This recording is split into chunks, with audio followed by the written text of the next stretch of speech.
Egdi Tako vjen me një nga rrëfimet më personale në një intervistë ku foli për dashurinë, miqësinë, marrëdhëniet, jetën pas spektaklit dhe mënyrën se si e sheh sot botën.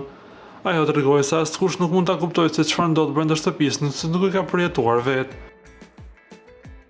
Kur hyn aty nuk e di nëse jeta vazhdon jashtë, tha ajo ndërsa pranoi se kishte dhënë besën partnerit të saj dhe nuk kthehej më pas, dhe pse ishte e vetëdijshme se po gjykoi nga publiku.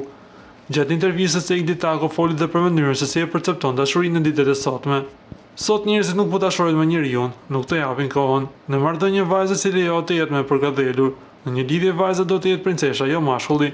Këtë do ta pëlqejë dhe partneri, do ta bënte më burr. U shpreh Egdi ndërsa foli dhe për materializmin dhe mënyrën se si shumë djem përpiqen të impresionojnë vajzat me luks në vend të lidhjes së vërtetë. Ajo tregoi se edhe pse vendosi të heqë dorë nga trupi shumë muskuloz që kishte ndërtuar në palestër, më pëlqen trupi që kam tani, më i hollë dhe më femëror, deklaroi ajo.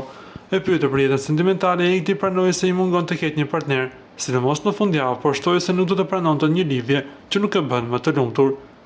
Nga ana tjetër, na duhet të rikujtojmë se Egdi Tako gjatë qëndrimit në shtëpinë më të famshme në Shqipëri, krijoi një lidhje dashurie me Gjesin, lidhje e cila përfundoi sapo u mbyll shtëpia më e famshme në Shqipëri.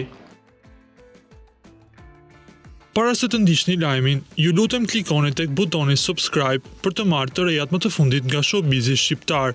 Faleminderit.